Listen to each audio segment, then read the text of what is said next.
to design bridges, to design buildings, if you couldn't theoretically see what is going under the hood, or you don't even check because you just assume the output to be legitimate, whether it be an 18-year-old or a 75-year-old building with a cursor, with a windsurf, when's the point where there's a catastrophic failure because the code isn't written? This email was put in front of the CEO of Nike. This email was put in front of you. Do you agree? And now we're just sitting there drinking coffee and making deals without having to pick up our phone.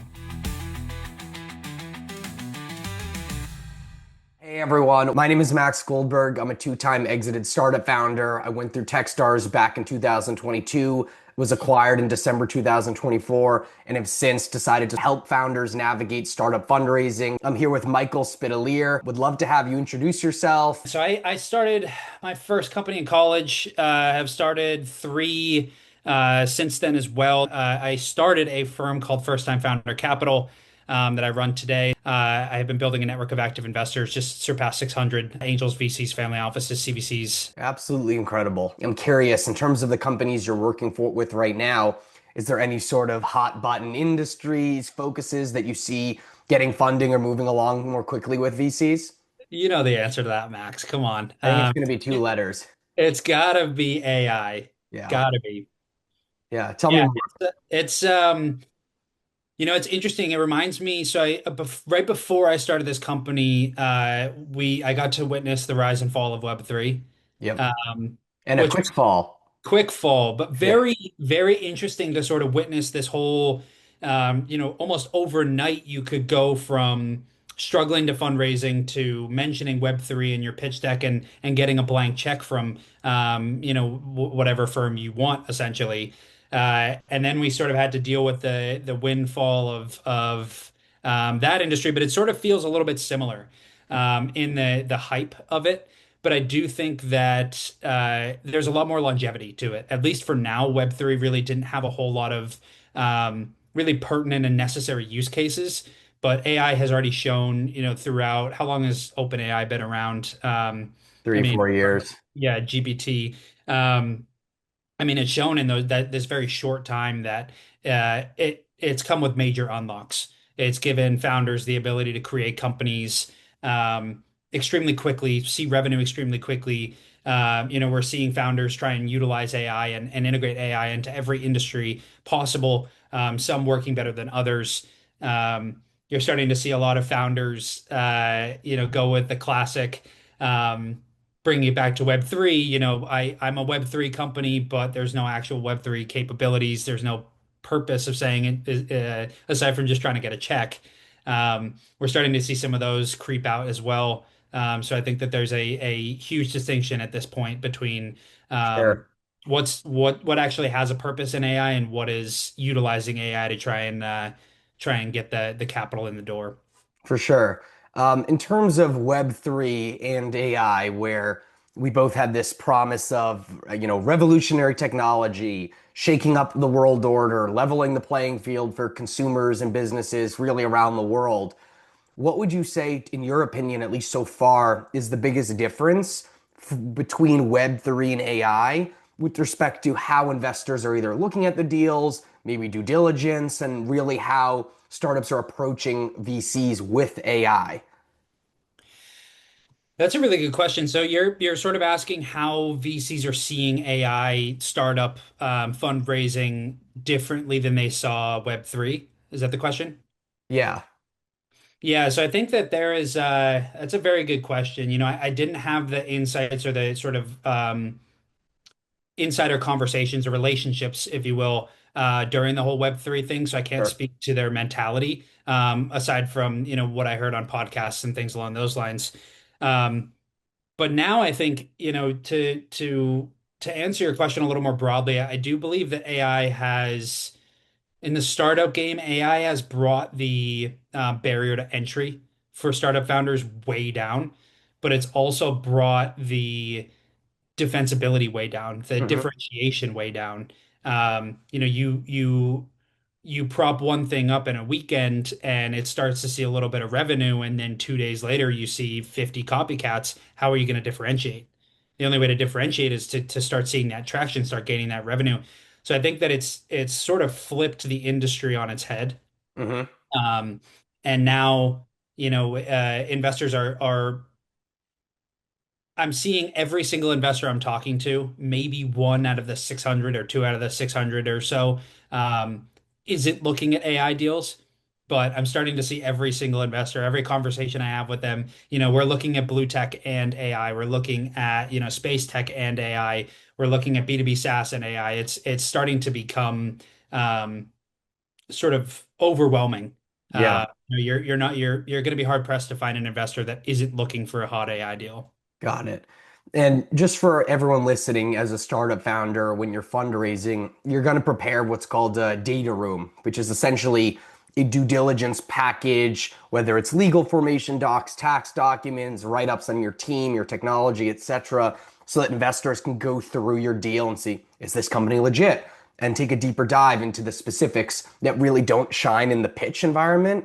I'm curious, given that Web3, we had some catastrophic fallouts, whether it be an FTX. Not sure if that blip per se would have come up in diligence, but are you seeing investors trying to invest more time and resources in really evaluating the diligence item, really, extending the diligence process? Or would you say that it's about the same, which is historically pretty short diligence periods, which might come as a surprise for many people listening? Yeah. Um, how has diligence changed with AI? I think that I don't necessarily attribute diligence lengthening to AI. Necessarily. I think that it's sort of more of a macro Yeah. issue.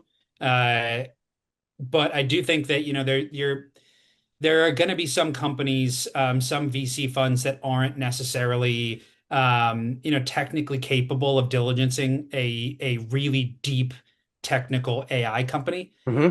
So if you're building a really deep tech AI company, keep in mind that if it's a very small generalist firm or if they focus on like AI for hospitality, it may not be the best route to go. You're just going to be spinning your wheels because they're not going to be able to come in and really dig in and understand whether or not this is the right deal for them or if the company's actually proficient enough, right? Yeah. What do you think, Max? What's your take on that question? Yeah. I mean, the Web3 surge and fall was dramatic and relatively quick, way faster than any other collapse of bubbles, whether or not the underlying technology is there or not, or was there and was not. Um, you obviously saw that investors more or less didn't do their homework. There was a lot of overspending, celebrity endorsement in the case of an FTX, for example. Um, and I at least feel that investors, I'd hope that they've learned their lesson at least in market, I felt that for the most part, diligence looks the same. I would agree with you. However, the challenge that I'm thinking about is in venture, we have generalist firms and we have very few funds that just have a specific industry focus, whether that's healthcare, whether that's, deep technical, whether that's robots. There's a lot of generalist investing. And the problem I see with that doesn't lend a hand to more diligence is, are they bringing in industry experts if they're not experts? Are they looking at the technology, right? When it comes to AI, the code generation side of things, although it's magical and has been incredible for me as a builder and so many, when you have that speed, oftentimes the quality is compromised. So if you are an AI legal tool or you're working in medical, right? It's not so hard to get, SOC 2 compliance. It's not so hard to be HIPAA compliant anymore. There's a number of startups that provide those service offerings in under 24 hours sometimes.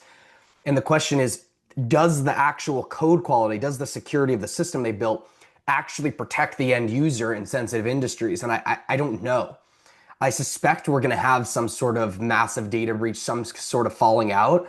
In my eyes, one of the tipping points for AI could be if we have all these builders, whether it be an 18-year-old or a 75-year-old building with a cursor, with a windsurf, when's the point where there's a catastrophic failure because the code isn't written with as much intent in mind, right? That whole vibe coding. And does that create a Web3 FTX like falling out? I think only time will tell. And I imagine that that could be a potential issue that we're several years out from actually realizing.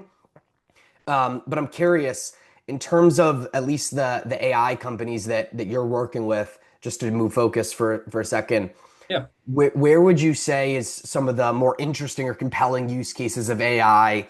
Is it that they have novel technology? Is it user experience? Is it both? Like where are you seeing the most compelling use cases for AI today? And where might VCs be more inclined to look that they might need to be neglecting right now? Oh, that's a really good question. So for the first part, uh, I'm seeing a lot of strong mixture. So I'm seeing companies that are incredibly technologically exciting on the AI side. And then I'm seeing companies that are utilizing AI to really increase the UX, the user experience. Mhm. Um, I'm seeing both of them succeed. I'm seeing some overlap as well. So I don't know if there's any sort of specific answer there. Sure. I am unable to give specifics about different companies, unfortunately. But yeah, we have some really exciting stuff coming ahead. We have some big announcements coming soon for some of these companies I've been working with. So really excited for that. Where is AI not being utilized? I would actually like to flip that question to you, Max. Yeah. I feel like I've been answering a lot of questions. So talk to me about where you think AI is being underutilized right now. Yeah. So there's no doubt that in any single industry, any niche, wedge of any single market, there are players trying to seize market share with some sort of AI tool. For me, the biggest red flag these days is the whole not even the AI-ification of industries and products, but even more so trying to force a cursor or a workflow enhancer on industries that don't necessarily have the dynamics or even the use case where AI can really excel. And what I mean by that is it's clear that, Cursor $900 million raise as of, 2, 3 days ago, code generation, the software industry, product management, really anything technology has been overhauled. And it's the leverage you have as a builder, as a startup is dramatic. And I think and no one would disagree with that. The question is, can a cursor for, construction workers, can a cursor for architecture really work and have long-term value?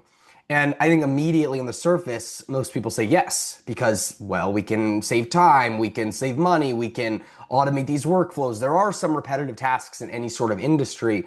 But the issue with these tools is because the inputs generally can be pretty crappy, whether it's bad code, whether it's people not even looking at the code or the designs that are being created. It's this black box. So if you have these folks that build bridges or you have these folks that build high rises, right? Can they really trust an agent or a AI workflow like Cursor to design bridges, to design buildings, if you couldn't theoretically see what is going under the hood, or you don't even check because you just assume the output to be legitimate because it works? Software will run even if it's riddled with some bugs. As long as the code compiles, right, your project's gonna run and you have something that works. And we're seeing that in the tech startup space. But if you have a bridge that has some sort of architectural design or structural issue, it could be 7, 10, 30 years down the line and there could be a catastrophe. So I think that while we see adoption in those legacy industries, even in a real estate architecture, manufacturing and whatnot, does the same output, does the same transformation actually endure and provide an experience that is trustworthy? Well, And I have a question for you on that yeah, on the bridge point on the high rise point. Do you think that there is enough? Do you think there's enough value proposition to come in as an AI founder with that tool to come in and say, "Hey, we'll build this entire CAD design for you for the building, but you still have to make sure that you have double, triple checks in there. So instead of spending 14 months, however long it takes, I'm not in the construction or building industry, but yeah, let's say for ease of conversation, it takes 6 months to draw up these designs, make sure that everything flows for those 90, 120 floor skyscrapers in New York City. instead of taking 6 months, it can take, a couple minutes, an hour, 2 hours, and then you have those people run through that design over the next week or two to pressure test it. Do you think there's still enough of a value proposition there for someone to come in and continue to build that or I start? do. I do. I think it's a great question, and I'll admit that certainly I don't know the answer. Only time will tell with new information. Um, I would imagine that, yes, the efficiency and productivity gains, time to development, really in any sort of industry, is a super compelling argument and value prop to get a sale. The question becomes, as you essentially allude to, is, well, what is the role of folks that are at that firm if it is a service business? Does the role of human labor pivot more towards the quality and assurance side of things? I think so. The question becomes, well, if the experience is just so magical, and I think no one would deny that taking a month's worth of work and compiling it down to minutes, hours, days, or even weeks is an incredible unlock. Does that magic moment, which is fantastic for the startup if they're able to engineer that product and that value, does that cause a sort of cognitive dissonance, maybe this hot hand fallacy, confirmation bias where, look, it's working, it's definitely working now. We can keep doing this, we can keep leaning more into this workflow and neglect that, doing your homework and that quality and assurance. So I think much like the VC type, conversation we are having before with due diligence and even, the products that are coming up, seemingly every day for all sorts of businesses, the role of the human is certainly to focus more on that quality and assurance space. And I'm not convinced that these AI tools or even the models that are powering this transformation are going to be capable of that level of scrutiny, instinct, intuition that I believe is just part of human nature. So only time will tell. I think that that does open up a whole new world that several startups and some big startups are playing in, which is the quality and assurance side. How do we fight hallucinations? How do we not take away the human element in that follow up, that extra, the last mile that could make or break a bridge, can make or break a high rise, right? Um, and I think ultimately that that's a huge opportunity space to play in. I'm just concerned that the LLMs won't get there for quite some time, just given the nature of how they work. And Yeah, I and we guess don't with want that, to. yeah, Sorry, I didn't mean to cut you off. We don't want to be in a position here where, 12 months from now we have, one AI building out the CAD designs, another AI pressure testing it, another AI pressure testing that, and then just have some sort of right, like complacent zombie as a human on the right. bottom, expecting, three fail safes to put him in a position where he can just skim it Right. over a beer, Right. right? AI introduces failure points. Yeah, So someone has to come in and actually audit these and having another agent that might, in your example, an agent could manage all these other agents. That's really the world, or at least where the techno optimists, that's where they're pushing us. I'm yeah. pretty skeptical that that is going to be effective for quite some time. And I guess with that being said, we're on the topic of just the LLMs, right? We have ChatGPT, we have Claude, we have other models that are just, some of the greatest inventions that I've ever seen in my almost 24 years on Earth. I know you got a couple more years on me, Michael, but not Youngin. much. I'm curious, with the LLM specifically, do you believe that these valuations, the exuberant capital that's gone into them, like, is there going to be real capital or real value created at the LLM level, or are they going to trend towards commodity? Oh man, that's a really tough question. I do think that I think that the current LLMs, the LLMs as a whole are sort of the infrastructure that we build everything off of. Yep. Not necessarily wrappers, but AI as a whole. The industry as it currently sits is grandfathered by OpenAI, by Gemini, by Grok, things like that. It sort of seems like um, the the sort of grandparents of every AI innovation these days.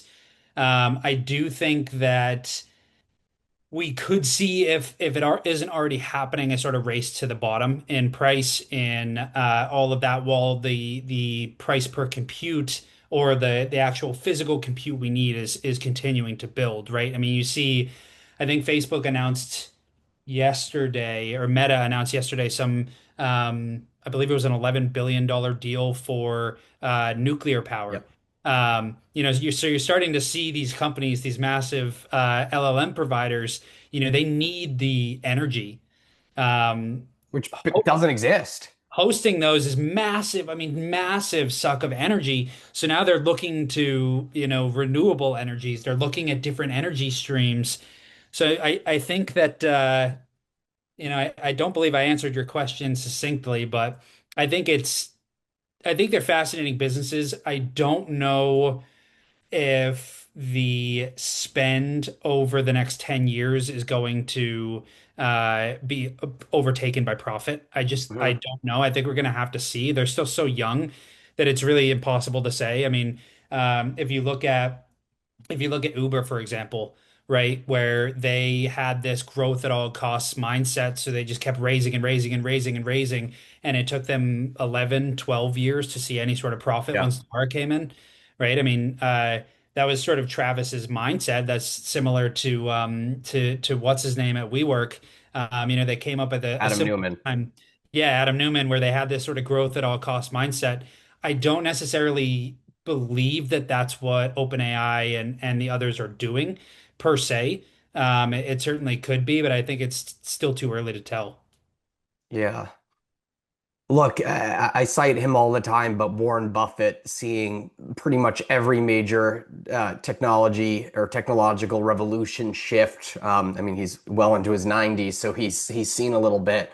The Snowball, a fantastic read, really the only biography that Warren's involved in with the writing process. It's an exceptional read. Everyone should go check it out.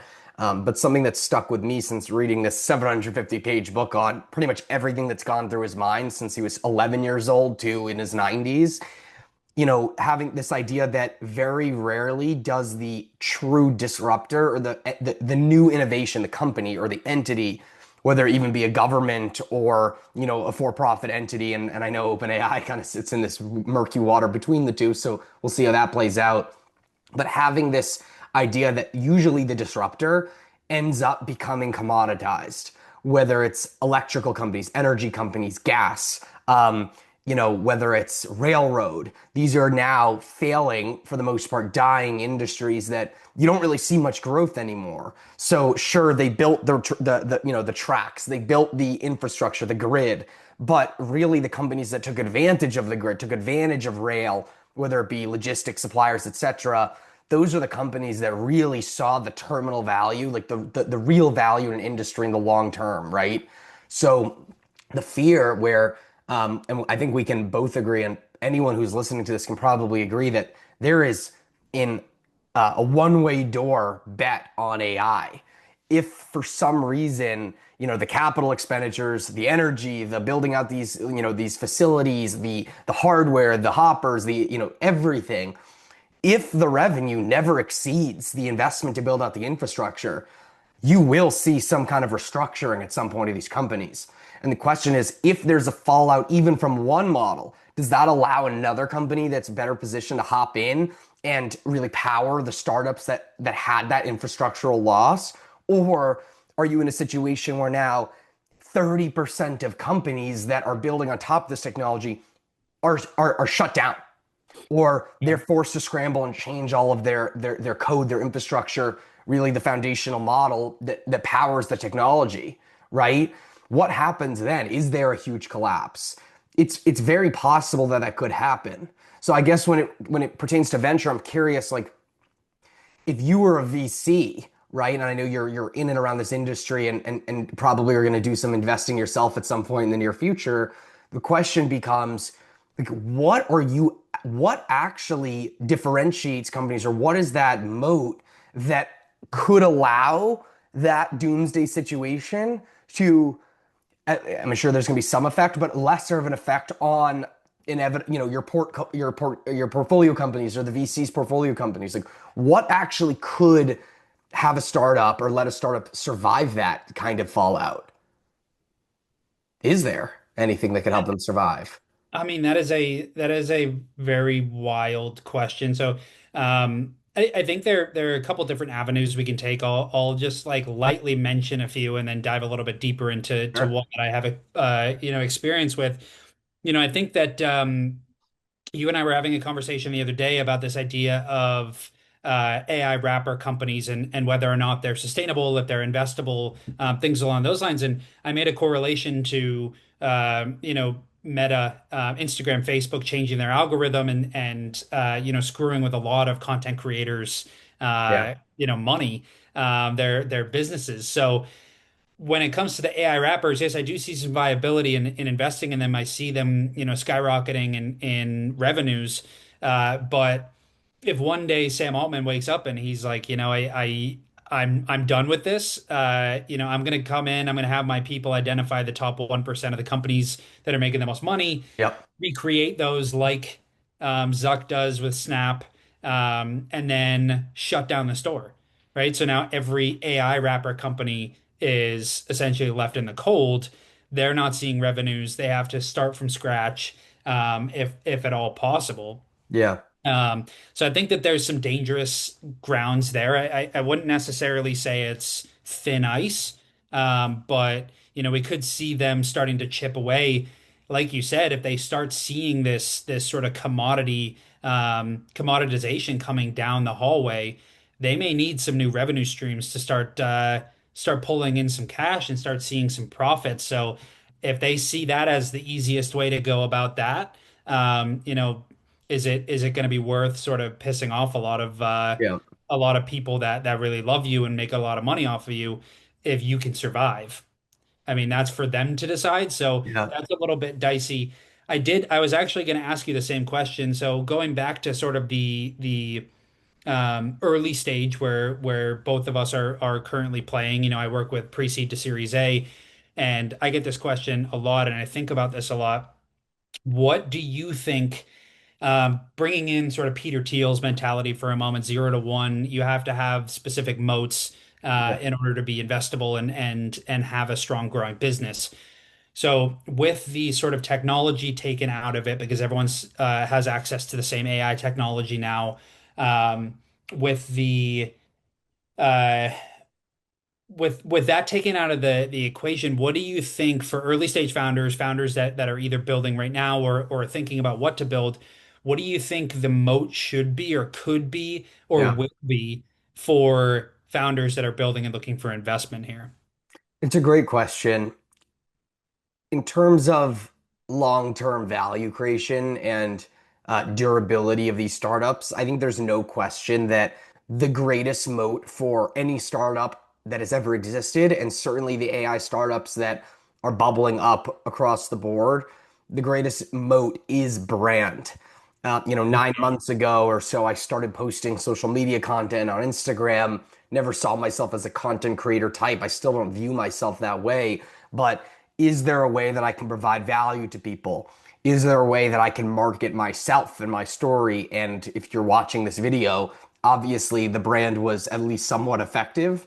In terms of the biggest companies that are not tech businesses that exist, whether it's in the United States or globally, many of them are commodities, right? When we're drilling for oil, even although it's a commodity, everyone's drilling the same oil. There's no marginal benefits, despite them telling you about this octane thing, which is mostly bullshit, right? It's all the same thing.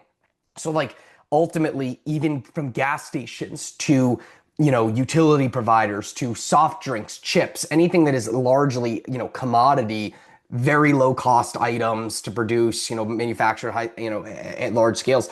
It comes down to brand.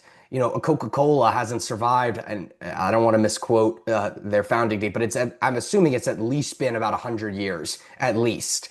And I don't think that Coca-Cola or Pepsi, for that matter, or Lay's chips, and these are all more or less the same companies, anyways. Like they all do business together. McDonald's, they're not going anywhere because people have an affinity towards the brand. So it doesn't matter what product they put out, people would still buy from that company, right?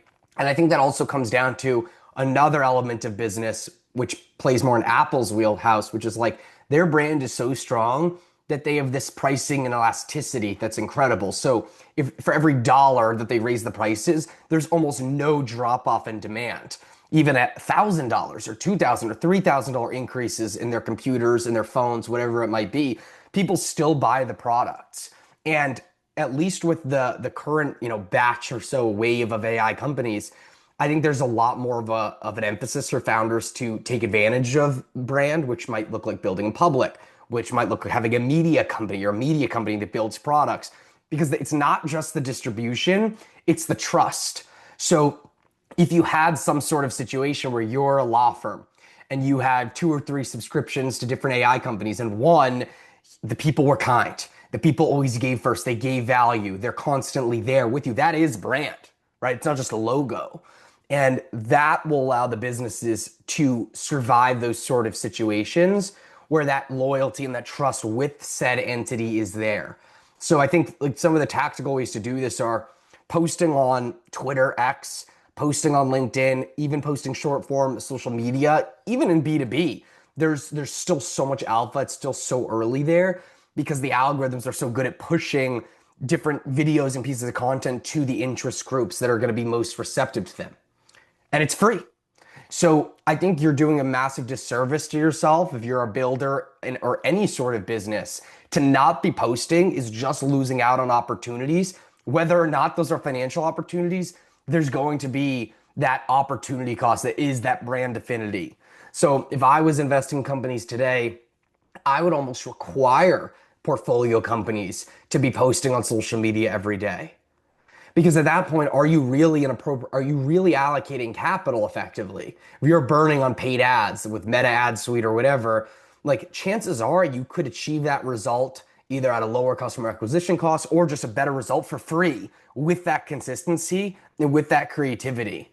So brand is the best differentiator and moat in an era when building things is free. That spun an interesting idea in my mind. So we've been talking sort of back and forth between startup and VC. Uh, do you think that it would? So I had this thought while you were talking about brand. I couldn't agree more, by the way. You were talking about the importance of brands, of companies posting content. I'm wondering if there is a solo GP Hmm. opportunity where your value add is you have a team of some of the best fractional social media brand experts, and they get placed in. You make maybe 12 bets in the portfolio, and you have 12 of them on Yep. staff. You get to point them to, the ones that are the best fit, and they come in and they're just a fractional, the content strategist. Yeah, I think it's a great That concept. And could be interesting. ironically or unironically, the fractional folks that you'd want involved are probably anywhere from the ages of 15 and seriously 15 to 25. So I think there's a lot of talk about, well, what is the younger generation? What is Gen Z? What is Gen Alpha, right? Younger than myself. What are they going to do if all of these, traditionally secure, high-paying white-collar jobs, if they are diminished by 50% plus, that's a huge problem. Well, what are you going to do if you're a young person? If you're in college, if you're in high school, if you're outside of college and you're working a job, there is no reason that you can't be documenting your journey. Everyone has a story to share. And if anything, that's the most valuable skill while we're in a world where creative work outside of storytelling is just commodity, right? So I think there's certainly an opportunity for a solo GP or a, let's just call it a neo VC type, or not neo as in neo the accelerator in venture capital, but like a new model where there is more value out on the distribution side. And frankly, you look at Andreessen Horowitz, you look at A16Z Speedrun, they are getting a ton of press and buzz lately because compared to YC, which is obviously legendary and phenomenal, they're putting a lot more emphasis on securing you partnerships, on helping you go to market, on making sure you have that right team, which is not the whole, we eat lunch together, you hear this same startup school pitch. Startup founders know how to build cap tables now. Like all the information's there. People like me talk about it all the time. People like you talk about it on podcasts like this. The information's free. You don't need to dilute your company. The question is, what do you dilute your shares for? and it has to be distribution. It has to be, right? And I think that ultimately you'll see more funds that rely on AI to evaluate deals. I think there is certainly a gut and human intuition that has helped the legends stay legendary. However, if you could plug and play distribution, if you could bring them eyeballs and awareness on social media, you have scouts that are agentic and more objective, less emotional, right? That have seen theoretically every deal you've done and know your criteria. I think the solo GP analogy is or the solo GP concept is super realistic, considering it's only a matter of time till we have the first solo, billion-dollar company. Yeah. Man, a lot of ideas running through my head. This has been a fun conversation. I want to talk at some point about another idea you just spun up for me. The way that I see the sort of future uh, in AI is a lot of these companies are going to have AI agents that are able to talk to AI agents from other companies. Yes. So are we going to move towards in the next 3 years, 5 years, 10 years? Are we going to move towards a situation where, you're a startup, you have an AI agent, the AI agent knows exactly what you're looking for, exactly how to scale, exactly what distribution you need. And before you even finish your cup of coffee, it's already reached out to Nike, it's already reached out to Puma, Adidas. If you're in the shoe space, for example, I've been reading Shoe Dog, Yep. so it's top of Great mind. book. Um, and that your AI talks to their AI and comes up with the most beneficial deal for both sides. It crafts the entire opportunity and then sort of just spits out like, hey, this email was put in front of the CEO of Nike. This email was put in front of you. Do you agree? If so, if you need to make changes, let your AI know. They'll let the other AI know, and they'll start to work out all of the different sequences there. Crazy. And now we're just sitting there drinking coffee and making deals without having to pick up our phone. Yeah, I think that that will come to fruition. I think that will become our reality. Only time will tell. I do think like fundamentally human beings want to be in control. Yeah. So it's going to be interesting. Does my agent have a disadvantage to their agent? If they're the same agent and they have relatively the same data or training set or information to make decisions and negotiations with and from, are we actually creating any progress, or is it a colossal stalemate where if Yeah. everyone's negotiating from the same information, do you really have a negotiation if one side doesn't have more information?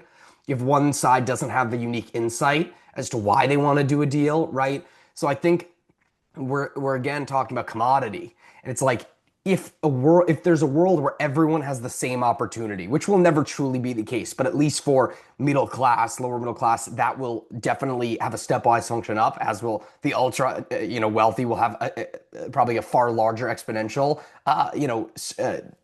delta, right, in where they go. I think ultimately, if there's a world where people have everything, do you really just have nothing? I mean, that's a big question, and I think you're completely correct. I do think that it's either going to be everyone is working off of the same information, or we're just going to turn into AI versions of what's happening right now. I mean, you walk in as a startup with two co-founders into a conference room at Nike, and you're sitting across the table from like 50 lawyers and the partnership team that, have all been doing this for 45, 50 years. It's going to be very similar where your AI is just a puny For sure. 20-year-old sitting on the Yeah. opposite side of 40, 50, 70, 70 of the most high paid and impressive lawyers in the world. So I think it would sort of just spin out into the exact same scenario we're at now. Yeah, there's a lot of exciting stuff. Um, what a time to be alive. Hoping this all goes well. I imagine there's going to be some sort of correction in all of this at some point. What goes up must come down at some point. And I believe in those laws of the universe. So look, I'm excited to explore more topics within AI, with venture, raising. Just shout out to everyone that's made it to this point. If you're listening to this point in this podcast, you are among the top percent. 99% of people are not going to listen through to this. 99% of people will take zero action on the information that we've presented here. 99% of people will not reach out. So Michael and I are here. We've been helping founders raise, several millions of dollars in a very short period of time, and we expect that to increase pretty dramatically in the next 6 to 12 months or so and beyond. Just want to shout out everyone for listening to this first episode. Like, comment, share, subscribe really helps us give more value and give back to the startup community. Um, if you have a company that you're contemplating a raise for, you're in market, you're struggling, you're doing the cold email dance, believe us, we've been there. It sucks. You're not gonna raise that way. You probably have figured that out, and if you haven't already, you will. Feel free. There will be an email and a URL in the description to reach out to myself, my team, Michael, and his team as well, and we'd be able to help out on all sorts of fundraising items. And worst case, you just drop a note and say hello, and we'd be happy to connect. So, yeah, Michael, good to talk to you as always. We will be doing another episode in about a week or so. So expect to see a ton of Michael here. Appreciate your time, man. It's always great to talk. Yeah, absolutely. I appreciate it, Max. Looking forward to the next one. All right, awesome. Thank you.